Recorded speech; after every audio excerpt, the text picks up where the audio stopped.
ಹೊಸದಾಗಿ ಬಂದವರಿಗೆ ಮಾಹಿತಿಯನ್ನು ಕೊಟ್ಟು ಅದನ್ನು ಸುಸೂತ್ರವಾಗಿ ನಡೆಸಿಕೊಂಡು ಹೋಗುವ ನಿಟ್ಟಿನಲ್ಲಿ ಜವಾಬ್ದಾರಿಯಿಂದ ಅವೆಲ್ಲವುಗಳನ್ನು ನಿರ್ವಹಿಸಬೇಕು ಅನ್ನುವಂತಹ ಎರಡನೇ ಮಾತನ್ನು ಈ ವೇದಿಕೆಯ ಮೂಲಕ ನಾವು ಹೇಳಲಿಕ್ಕೆ ಬಯಸ್ತಾ ಇದ್ದೇವೆ. ಇನ್ನೊಂದು ಎರಡು ಹೊಸ ಬೆಳವಣಿಗೆಗಳು ಈ ವರ್ಷ ಆಗಿರುವಂಥವು. ಅವೇನು ಅಂತ ಕೇಳಿದ್ರೆ, ಆರಕ್ಷಕ ಸಿಬ್ಬಂದಿಯವರಿಂದ ಒಂದು ಮೆಸೇಜು ಶಿವರಾತ್ರಿಯಿಂದ ಎಲ್ಲರ ಮೊಬೈಲ್ದೊಳಗೂ ಮಲ್ಲೇನ ಭಕ್ತರು ಎಲ್ಲ ಮೊಬೈಲ್ದೊಳಗೂ ಹರಿದಾಡಕತ್ತದ. ಅದೇನು ಅಂದ್ರೆ ಗೂಡ್ಸ್ ಗಾಡಿ ಒಳಗೆ ಬಿಡಂಗಿಲ್ಲ. ಗೂಡ್ಸ್ ಗಾಡಿ ಯಾರು ನೀವು ತಗೊಂಡು ಬರಬಾರ್ದು. ಬಹಳ ಜನ ನಾವು ಹೆಂಗೆ ಮಾಡಬೇಕು, ನಮ್ಮ ಸಾಮಾನೆಲ್ಲ ಗೂಡ್ಸ್ ಗಾಡಿಯಾಗಿಟ್ಟು ನಾವು ಪಾದಯಾತ್ರೆ ಮಾಡ್ಕೊತ ಬರ್ತಿರ್ತೀವಿ. ಮತ್ತು ಗೂಡ್ಸ್ ಗಾಡಿ ಬರ್ಲಿಕ್ಕಂದ್ರೆ ನಮ್ಮ ಸಾಮಾನು ಶ್ರೀಶೈಲಕ್ಕೆ ಹೋಗೋದು ಹೆಂಗೆ, ಅಲ್ಲಿ ಹೋಗಿ ನಾವು ಹೆಂಗೆ ನಮ್ಮ ಜಾತ್ರೆ ಮಾಡಬೇಕು ಅಂತ ಇತ್ಯಾದಿ ನಿಮಗೆಲ್ಲ ಸಂದೇಹ ಪ್ರಶ್ನೆಗಳದಾವ. ನಮ್ಮನ್ನು ಬಹಳ ಜನ ಕೇಳ್ಯಾರ. ಎಲ್ಲರಿಗೂ ನಾವು ಹೇಳಿದ್ದೇವೆ ಅಂದರೆ 8ನೇ ತಾರೀಕಿಗೆ ಅದ್ರ ಬಗ್ಗೆ ಎಲ್ಲ ಡಿಸೈಡ್ ಆಗ್ತದೆ. ಆವಾಗ ನಾವು ಅಧಿಕಾರಿಗಳ ಜೊತೆಗೆ ಮಾತಾಡಿ ನಿಮಗೆ ಕ್ಲಿಯಾರಿಫಿಕೇಶನ್ ನಿರ್ಣಯವನ್ನು ನಿಮಗೆ ಕೊಡ್ತೀವಿ ಅಂತ ಹೇಳ್ಕೊತ ಬಂದೀವಿ. ಅದಕ್ಕೆ ಸಂಬಂಧಪಟ್ಟಂತೆ ಒಂದು ಮಾಹಿತಿ ನಮ್ಗೆ ಗೊತ್ತಾಗಿದ್ದು ಏನು ಅಂದ್ರೆ, ಗೂಡ್ಸ್ ಗಾಡಿಗೆ ಬರಲಿಕ್ಕೆ ಏನೂ ತೊಂದರೆ ಇಲ್ಲ, ಬರಲಿಕ್ಕೆ ಅವಕಾಶ ಐತಿ. ಚಪ್ಪಾಳಿ ಹೊಡಿಬೇಡ್ರಿ, ಇನ್ನೂ ಮುಗಿದಿಲ್ಲ ನಾವು ಹೇಳೋದು. ಆದ್ರೆ ಅನ್ನೋದು ಏನಿದಲ್ಲ ಭಾಳ ಡೇಂಜರ್ ಇದೆ. ಗೂಡ್ಸ್ ಗಾಡಿ ಬರಾಕೇನು ತೊಂದರೆ ಇಲ್ಲ, ಆದ್ರೆ ಕೆಲವು ನಿರ್ಬಂಧನೆಗಳಿದಾವ. ಏನು ಅಂತ ಕೇಳಿದ್ರೆ, ಗೂಡ್ಸ್ ಗಾಡಿಯಲ್ಲಿ ಗೂಡ್ಸ್ ಇರಬೇಕೇ ಹೊರತು ಮನುಷ್ಯರು ಇರಂಗಿಲ್ಲ. ಜನ ತುಂಬಿಕೊಂಡು ಅದು ಬರಂಗಿಲ್ಲ. ನೀವೇನು ಮಾಡ್ತೀರಿ ಅಂದ್ರೆ, ಆ ಗೂಡ್ಸ್ ಗಾಡಿಯೊಳಗೆ ಅಡ್ಡ ಪಳಿ ಹಾಕ್ತೀರಿ, ಕೆಳಗೆಲ್ಲ ಸಾಮಾನು ಇಡ್ತೀರಿ, ಮ್ಯಾಲೆಲ್ಲ ನೀವು ಕುಂಡಿರ್ತೀರಿ, ಕುತ್ಕೊಂಡು ಹುಯ್ ಅಂತ ಬಂದುಬಿಡ್ತೀರಿ. ಅಲ್ಲೇನದಂದ್ರೆ ಸಿಂಗಲ್ ರಸ್ತೆ ಐತಿ. ಸಿಂಗಲ್ ರಸ್ತೆ ಇರೋಣದ್ರಿಂದ ತೆಗ್ಗು ದಿನ್ನಿಗಳು ಒಂದು ಕಡೆ ಏರ ಒಂದು ಕಡೆ ಇಳು ಜಾಸ್ತಿ ಇರೋಣದ್ರಿಂದ ಸ್ವಲ್ಪ ಏನಾದರೂ ಗಾಡಿಯಲ್ಲಿ ಏರೋಪೇರ್ ಆಯಿತು, ಹೆಚ್ಚು ಕಡಿಮೆ ಆಯಿತು, ಯಾವ್ದಾರ ಒಂದು ಗಾಡಿ ಬಂದು ಟಚ್ ಆಯಿತು ಅಂದ್ರೆ, ಗಾಡಿ ಬಿತ್ತು ಅಂದ್ರೆ, ಹೊಳಿತು ಅಂದ್ರೆ ಮ್ಯಾಲೆ ಕುಂತವ್ರಿಗೆಲ್ಲ ದೊಡ್ಡ ಆಘಾತ ಆಗ್ತದೆ. ಅದಕ್ಕಾಗಿ ನೇಮಕ್ಕೆ ಮೀರಿದ ಹಾಗೆ ಯಾವ ವಾಹನದಲ್ಲೂ ಕೂಡ ಮನುಷ್ಯರನ್ನು ಹೆಚ್ಚಿನ ಸಂಖ್ಯೆಯಲ್ಲಿ ಕರ್ಕೊಂಡು ಬರೋದಾಗಲಿ, ಹೆಚ್ಚಿನ ಸಂಖ್ಯೆಯಲ್ಲಿ ಲಗೇಜನ್ನು ಹಾಕೋದಾಗಲಿ ಇದಕ್ಕೆ ನಿರ್ಬಂಧನೆ ಐತಿ ಅನ್ನುವಂಥದ್ದನ್ನು ಅವರು ಸ್ಪಷ್ಟವಾಗಿ ಹೇಳಿದ್ದಾರೆ. ಅದಕ್ಕೆ ಗೂಡ್ಸ್ ಗಾಡಿಯೊಳಗೆ ಗೂಡ್ಸ ಇರಬೇಕು.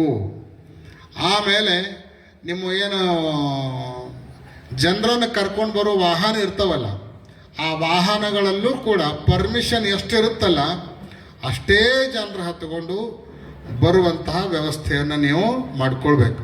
12 ಜನರ ಪರ್ಮಿಷನ್ ಇತ್ತು. 9+1 ಅಂತ ಇರ್ತಾವ, ಕೆಲವು 5+1 ಇರ್ತಾವ, ಕೆಲವು 3+1 ಇರ್ತಾವ, ಕೆಲವು 12+1 ಅಂತ ಇರ್ತಾವ. ಎಷ್ಟೆಷ್ಟು ಪರ್ಮಿಷನ್ ಇರ್ತಾವಲ್ಲ ಅಷ್ಟೆಷ್ಟೇ ಜನರು ಅದರೊಳಗೆ ನೀವು ಬಂದ್ರಿ ಅಂದ್ರೆ ನಿಮಗೆ ಬರಾಕ ಹೋಗಾಕ ಯಾವ ತೊಂದರೆನೂ ಇಲ್ಲ.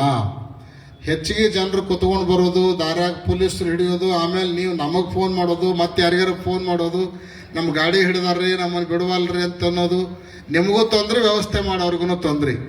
ಅದಕ್ಕೆ ಪರ್ಮಿಷನ್ ಎಷ್ಟೈತೋ ಅಷ್ಟನ್ನು ಮಾತ್ರ ಇಟ್ಕೊಂಡು, ಆಮೇಲೆ ಈ ವಾಹನಗಳ ರಾಜ್ಯದಿಂದ ಬೇರೆ ರಾಜ್ಯಕ್ಕೆ ಬರಬೇಕಾದ್ರೆ ಈ ಹಳದಿ ಬೋರ್ಡ್ ಗಾಡಿಗಳಿಗೆ ಮತ್ತೆ ಪರ್ಮಿಷನ್ ತಗೋಬೇಕಾಗ್ತದೆ.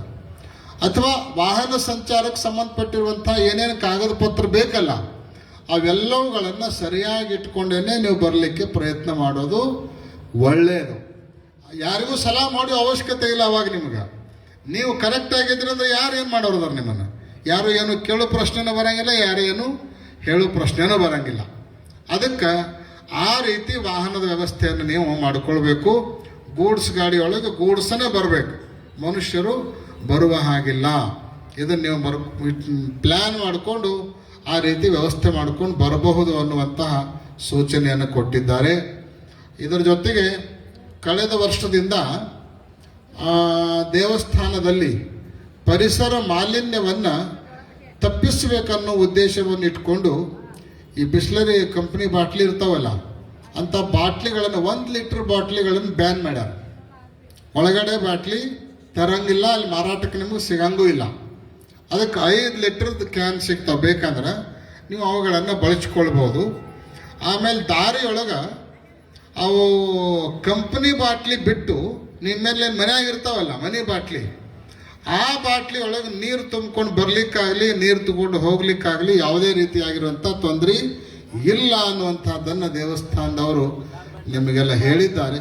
ಅದಕ್ಕೆ ಅನುಗುಣವಾಗಿ ನಿಮ್ಮ ವ್ಯವಸ್ಥೆಯನ್ನು ನೀವು ಮಾಡಿಕೊಳ್ಬೇಕು ಅನ್ನುವಂತಹ ಸೂಚನೆಯನ್ನು ನಿಮ್ಮೆಲ್ಲರಿಗೆ ಕೊಡಮಾಡ್ತಾ, ಜಾತ್ರೆ ಬಂದ ಸಂದರ್ಭದಲ್ಲಿ ಬಹಳ ಜನ ಈ ಭಾಗದಿಂದ ಬರ್ತಾ ಇರ್ತೀರಿ. ಬಂದವರೆಲ್ಲರೂ ನಿಮ್ಮ ಆರೋಗ್ಯವನ್ನು ಸರಿಯಾಗಿ ಚೆಕ್ ಮಾಡಿಕೊಂಡು, ಯಾಕಂದರೆ ಯಾರಿಗೋ BP ಇರ್ತದ, ಯಾರಿಗೋ ಶುಗರ್ ಇರ್ತದ, ಯಾರಿಗೋ ಹಾರ್ಟ್ ತೊಂದರೆ ಇರ್ತದ. ಅಂಥ ಸಂದರ್ಭದಲ್ಲಿ ನೀವು ಉತ್ಸಾಹದಿಂದ ಪಾದಯಾತ್ರೆಯನ್ನು ಮಾಡಲಿಕ್ಕಂತ ಹೋಗಿ ಮಾರ್ಗ ಮಧ್ಯದಲ್ಲಿ ಅನಾಹುತಗಳು ಆಗೋದಕ್ಕೆ ಅವಕಾಶವನ್ನು ಕೊಡಬಾರ್ದು. ಯಾವುದಕ್ಕೂ ಅಂಥವು ಯಾವುದಾದ್ರೂ ಲಕ್ಷಣಗಳು ನಿಮ್ಮಲ್ಲಿ ದೈಹಿಕ ಲಕ್ಷಣಗಳು ಕಂಡು ಬಂದ್ರೆ ವೈದ್ಯರಿಂದ ತಪಾಸಣೆಯನ್ನು ಮಾಡಿಕೊಂಡು ನಾವು ಫಿಟ್ ಅದೀವೋ ಇಲ್ಲೋ ಅನ್ನೋದನ್ನು ಪಕ್ಕಾ ಮಾಡಿಕೊಂಡೇ ನೀವು ಪಾದಯಾತ್ರೆಯನ್ನು ಪ್ರಾರಂಭ ಮಾಡೋದು ಹೆಚ್ಚು ಒಳ್ಳೆಯದು ಅನ್ನುವಂಥದ್ದನ್ನು ನಿಮ್ಮ ಹಿತದೃಷ್ಟಿಯಿಂದ ಈ ವೇದಿಕೆಯ ಮೂಲಕ ನಾವು ಹೇಳಲಿಕ್ಕೆ ಬಯಸ್ತೀವಿ. ಆಮೇಲೆ ಈ ಆಶೀರ್ವಚನದ ನಂತರ ನಿಮ್ಮೆಲ್ಲ ಅಹವಾಲವನ್ನು ತೆಗೆದುಕೊಳ್ಳಿಕ್ಕೆ ದೇವಸ್ಥಾನದವ್ರು ಇಲ್ಲೇ ಇರ್ತಾರೆ. ಗದ್ದಲ ಮಾಡಲಾರ್ದನ ಒಬ್ಬೊಬ್ಬರು ಬಂದು ಒಬ್ಬರಿಬ್ಬರು ಅಧಿಕಾರಿಗಳು ಇರ್ತಾರೆ. ನೀವು 10-20 ಮಂದಿ ಒಮ್ಮೆ ಬಂದ್ರೆ ಅಂದರೆ ಯಾರದ್ದು ತಗೋಬೇಕು ಯಾರದ್ದು ಬಿಡ್ಬೇಕು ಅವ್ರು. ಅದಕ್ಕೆ ಹಂಗೆ ಗೊಂದಲಕ್ಕೆ ಅವಕಾಶ ಆಗಲಾರ್ದಂಗೆ ಒಬ್ಬರಾದ ನಂತರ ಒಬ್ಬರು ಬಂದು ನಿಮ್ಮ